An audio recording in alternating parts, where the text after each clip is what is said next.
Tu as devant toi le chemin de voie. Tu es invité, suppliant, encouragé, poussé, inspiré à vivre pleinement.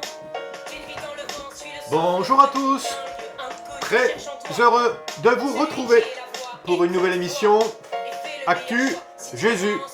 Aujourd'hui, on fait le point sur le confinement, on en sort, et donc il est grand temps, allez, d'y aller ensemble et déjà oser faire, si vous voulez bien, un petit bilan de ce que vous avez vécu.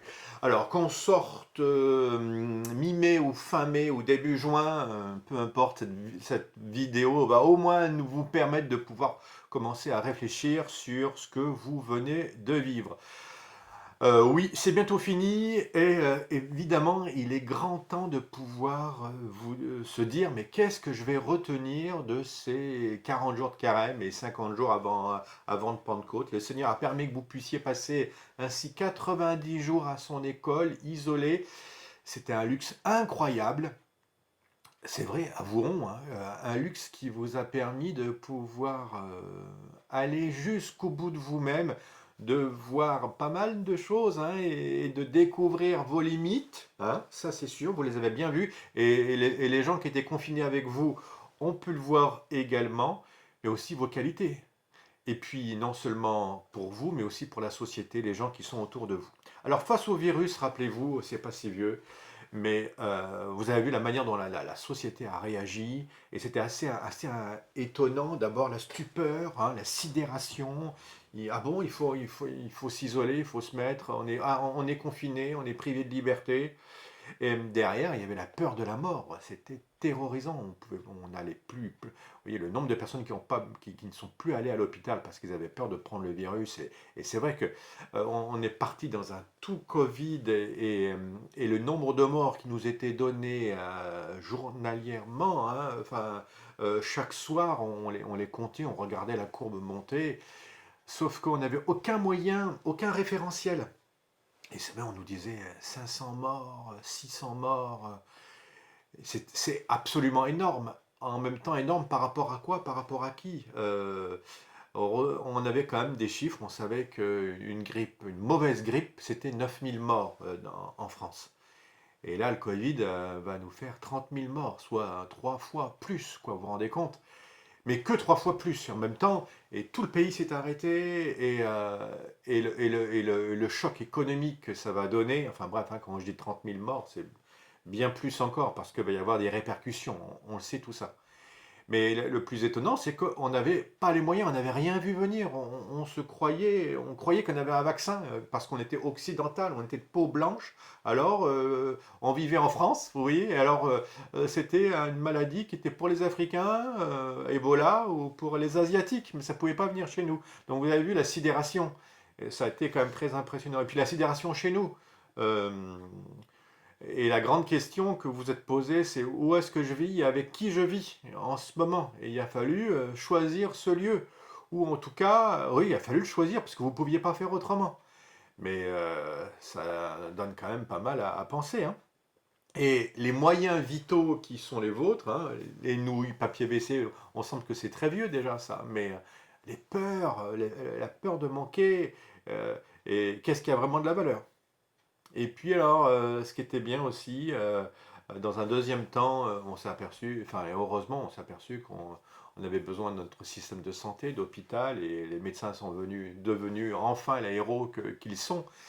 Depuis combien de temps on se disait qu'un cardiologue qui enfin voilà, quelqu'un qui vous opérait du cœur était tellement plus précieux qu'un footballeur et qui méritait peut-être d'être payé à sa juste valeur par rapport, voilà, la notion de valeur et de bien a été hyper importante.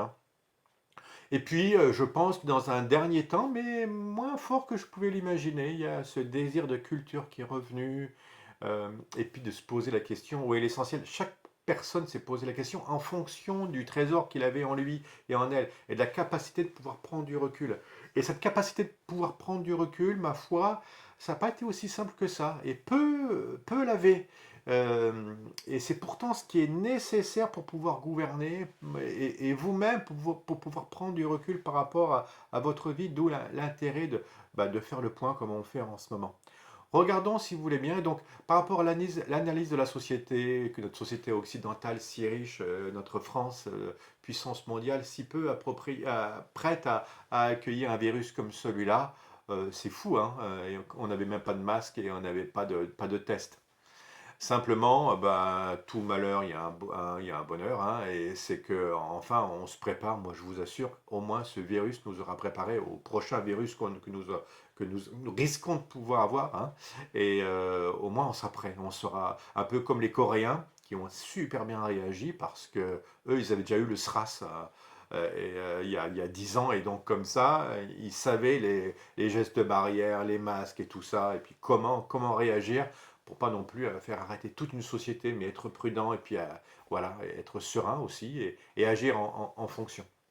Non, ce que je voudrais faire quand même avec vous très rapidement, c'est regarder la réaction de nous, les catholiques, quoi. Et d'abord regarder un peu les points négatifs avant de terminer sur des points positifs. Donc les points négatifs, qu'est-ce qu'on a vu de ci et de là jaillir?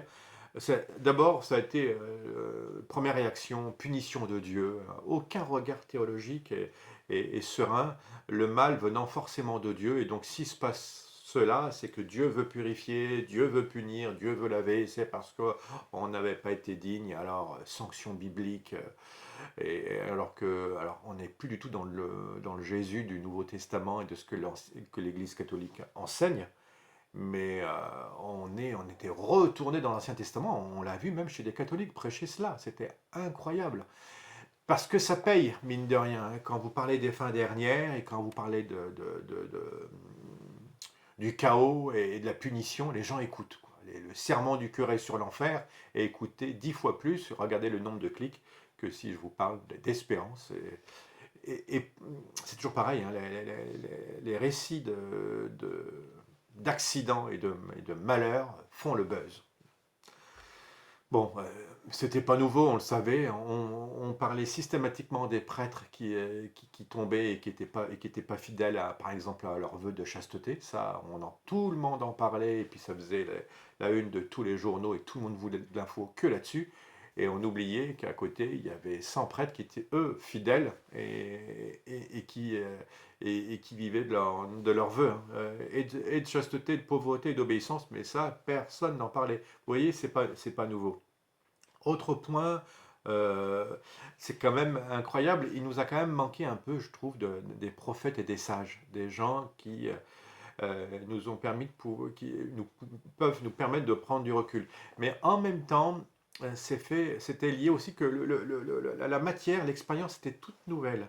Et comme elle était nouvelle, pour pouvoir prendre du recul, il faut du temps. Il faut parfois aussi attendre que le processus aille qu'à son bout, pour éviter de dire des bêtises. Et le propre du sage, c'est qu'il prend son temps, puis après il analyse, et puis il donne. Donc c'est pour ça que c'est maintenant que vous allez pouvoir entendre des voix, et, parce qu'on a besoin de lumière sur ce qu'on a vécu. Mais c'est vrai que ça aurait été quand même bien pratique d'avoir des prophètes et des sages au cœur du mystère pour nous dire, attendez, attendez, vous n'êtes pas mort, hein. Parce que c'est ça qui est vrai.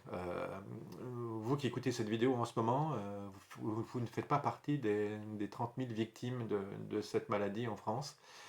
Donc c'est une nouvelle chance que le Seigneur vous donne à vous. Et donc, qu'est-ce que le Seigneur vous demande de faire? Et si jamais vous en sortez, comment vous allez maintenant utiliser vos moyens et votre temps? On a vu également un point négatif encore, hein, on avait une pastorale qui était complètement centrée sur les sacrements. Et alors brusquement, lorsqu'on ne peut plus vivre des sacrements en direct du moins, plus de messe, plus de rassemblement, waouh, je peux vous assurer que ça vous fout un coup. Moi qui monte des spectacles, brusquement, des spectacles vivants, plus pouvoir faire de spectacles vivants, plus pouvoir jouer en théâtre, c'était la même chose, hein, tout le monde artistique. Grosse claque. Mais j'ai trouvé que l'Église avait tout centré sur la démarche eucharistique, ce qui est essentiel, elle doit être le sommet, mais elle s'est aperçue que sa pastorale était vraiment centrée sur certains points, mais il lui manquait des moyens pour pouvoir être plus large, vous comprenez, et aller rejoindre le plus grand nombre. C'est pour ça qu'il y avait si peu de pratiquants. Il y a 4% de pratiquants à peu près qui viennent à la messe chez nous. Mais les églises avaient du mal à comprendre pourquoi elles n'arrivaient pas à aller rejoindre les 96%. tout simplement parce que leur pastorale n'était pas assez ouverte. Et alors ça, je vais revenir dessus, mais ça a été hyper positif parce que tous les prêtres se sont lancés dans des nouveaux moyens d'aller rejoindre les uns et les autres. Et ça va beaucoup faire réfléchir toutes les cellules de réflexion pour pouvoir proposer autre chose et différemment. Continuer de proposer les sacrements, évidemment, Eucharistie, mariage et compagnie, tout ce qui est rassemblement, mais comment je peux proposer une première marche qui va pouvoir en amener une autre, qui va en amener une autre et qui va amener à l'Eucharistie. Autre point aussi, c'est vrai qu'on s'est vraiment tout de suite conformé aux directives de l'État par rapport à l'Eucharistie. Il y a eu très peu d'inventivité, je trouve. Il y a, de ci, de là, il y a eu des choses, mais pas du tout généralisées. Et par rapport au problème eucharistique, au manque eucharistique, on a quand même fait jeûner, eucharistiquement parlant, toute une population pendant 2 mois. C'est quand même surprenant. Aucune capacité de pouvoir, tout en respectant les fameuses gestes barrières, pour pouvoir proposer un drive eucharistique, tout simplement, avec une nouvelle manière de le proposer, de distribuer la communion aux gens, parce que il n'était pas interdit d'aller, enfin, les paroisses avaient été équipées, de pouvoir recevoir la communion, mais il fallait le faire dans de telles normes qu'on n'était pas prêt. Et donc la manière dont on a privé de l'Eucharistie, c'est quand même été extrêmement compliqué. Hein. Et je pense qu'on a manqué d'inventivité. Après, maintenant, je pense qu'on va réfléchir et on va proposer un truc tout à fait nouveau, là encore. Entre nous soit dit, ça aussi, ça nous fait réfléchir sur tous nos frères et sœurs qui sont privés de l'Eucharistie. Quand tu, euh, quand tu es pécheur, avant d'aller communier, tu vas te confesser. Donc l'Église demandait quand même que l'Eucharistie, c'est pas automatique, quoi. Et donc ça, c'était quand même très intéressant de voir que ce que vivent, par exemple, nos frères et sœurs divorcés ou remariés. Et ils sont vraiment invités à vivre de l'Église et de la liturgie, mais ils ne peuvent pas aller communier. Et donc, ils ont quand même. Il faut voir ce que c'est qu'être privé de l'Eucharistie. Et je pense que tout le peuple chrétien y a goûté cette fois-ci. Il a vécu un grand samedi saint privé d'Eucharistie. Et là, on s'aperçoit à quel point c'est rude. Donc je passe déjà dans le point positif, là, c'est que ça va nous redonner un goût à l'Eucharistie très fort. Dernier point, oui, qui t'a paru plutôt vers la fin, c'est une sorte de délire de persécution pour pouvoir exister. Parfois, certains, euh, parce que le manque eucharistique était tel qu'il y avait une hypersensibilité à ce manque. Et donc, il a suffi que certains allument une allumette et elle la craque sur la savane très asséchée, hein, pour que brusquement, ah oui, on nous prive d'Eucharistie, c'est un scandale, persécution, l'État nous en veut. Et ça, c'était facile de partir avec une bannière et de jouer à la persécution. Sauf que les prêtres qui étaient sur le terrain, nous, on sait ce que c'est. Ici, quand vous avez 60 enterrements sur votre paroisse, vous savez très bien que c'est pas le gouvernement qui vous interdit de faire des rassemblements, c'est le Covid, donc il fallait être sensé. Et puis surtout que la réflexion n'était pas du tout la bonne. On ne comprenait pas nos contemporains qui vivaient exactement la même chose que nous. Brusquement, on repartait en se disant, mais comment, c'est un besoin vital pour nous catholiques, l'Eucharistie. On n'avait pas compris qu'on était dans une société complètement plus chrétienne et qu'ils nous regardaient, c'est ceux qui sont autour de nous, c'est comme une sorte de loisir. La religion, elle est reléguée. Vous voyez, on va rouvrir les églises fin mai, début juin, c'est pas du tout aussi important que alors que les petits musées rouvrent, ainsi que les librairies rouvrent là, mi-mai. Donc vous vous rendez compte, l'État n'a plus compris notre monde est sans Dieu et il ne comprend plus ce que nous vivons. C'est important et je crois que c'est un point et négatif et positif parce que comme ça on se situe. On est dans le domaine du loisir. Et en même temps du bien-être, voilà, un peu comme les salles de yoga ou autres. Donc il y a des gens qui ont besoin de ça, alors tant mieux, ils sont 4%, ils sont bizarres, ils ont besoin de se retrouver, mais c'est pas du tout capital. Alors que pour nous chrétiens, ça l'est.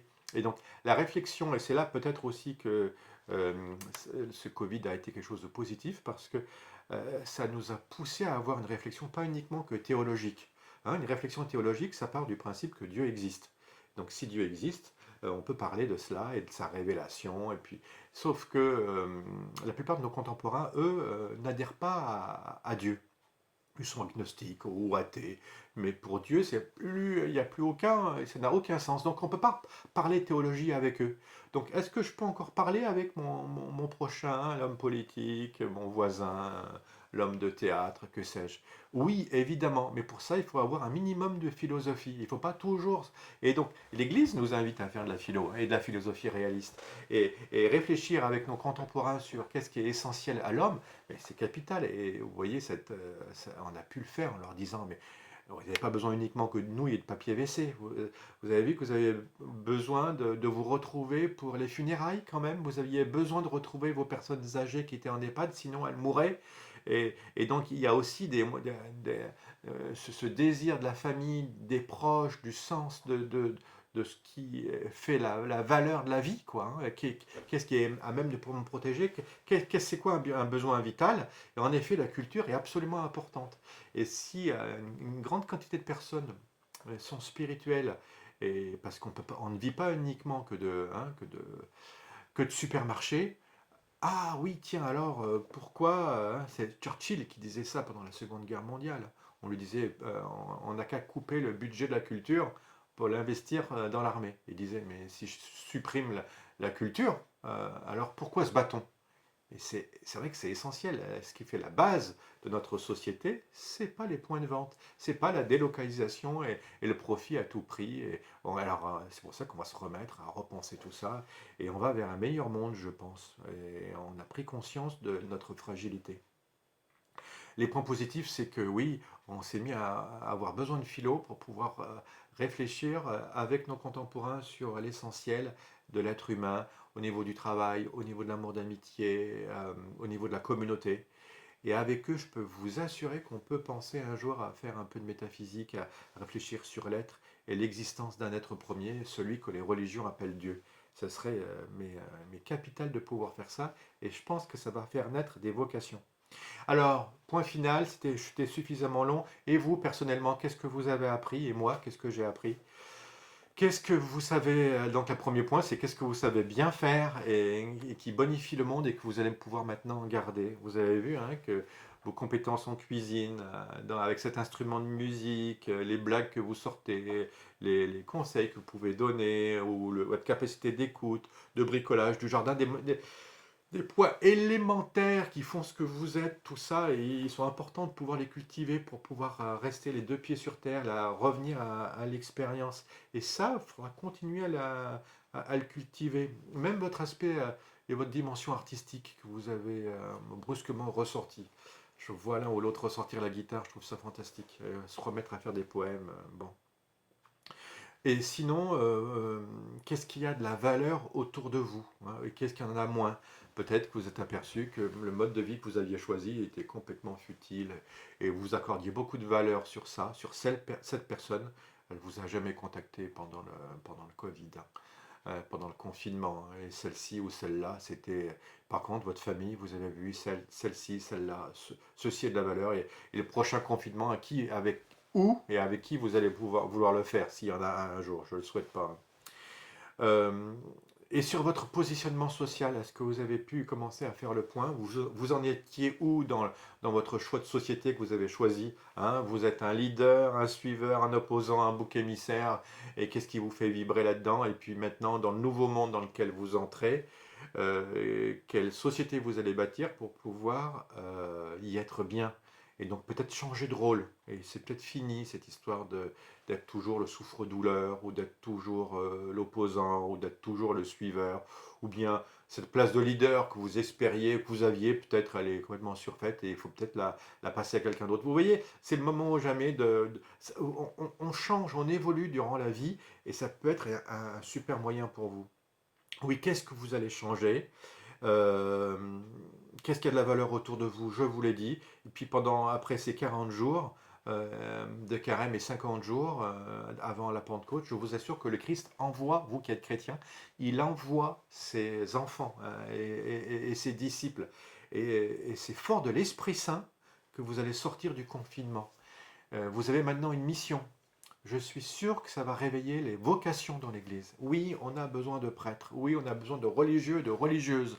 Dans les hôpitaux, dans les écoles, dans les moyens modernes de communication. Mais ça, c'est tellement chouette de voir tous ces prêtres intervenir et tous ces laïcs intervenir.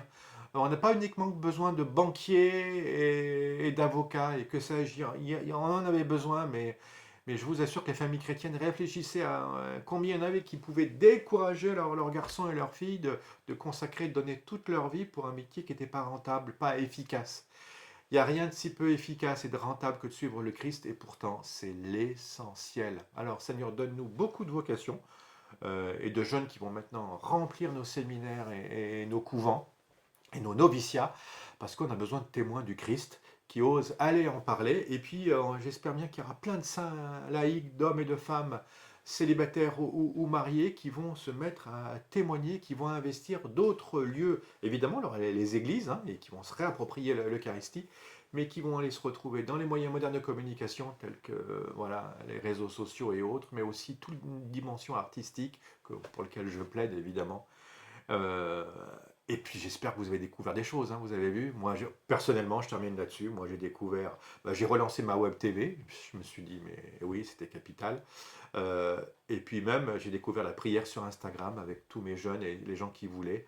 Il y a des moyens incroyables pour annoncer le Christ, vivre maintenant ensemble entre frères et sœurs, et puis annoncer le royaume, et puis surtout de ne pas en avoir peur. Son retour est proche. L'Apocalypse, le Christ vient. Le fait de mourir, ce n'est pas une catastrophe, c'est même « je ne meurs pas », dit petite Thérèse, j'entre dans la vie. Je lui laisse le dernier mot. On a eu un super reportage sur elle pendant ce confinement. Je pense que c'est un petit clin d'œil de Sainte Thérèse qui nous disait « alors n'ayez pas peur du ciel, préparez-le maintenant, ça se joue tout de suite ». Merci beaucoup de m'avoir suivi. Comme toutes les fois, si vous le voulez bien, on va se quitter en musique. Allez, c'est reparti. À bientôt. Il y a 200 décennies qui t'invitent Ciao. aujourd'hui à vivre avec lui dans la plénitude, sans amertume. Il disperse la brume des lacunes qui s'accumulent et si tu l'as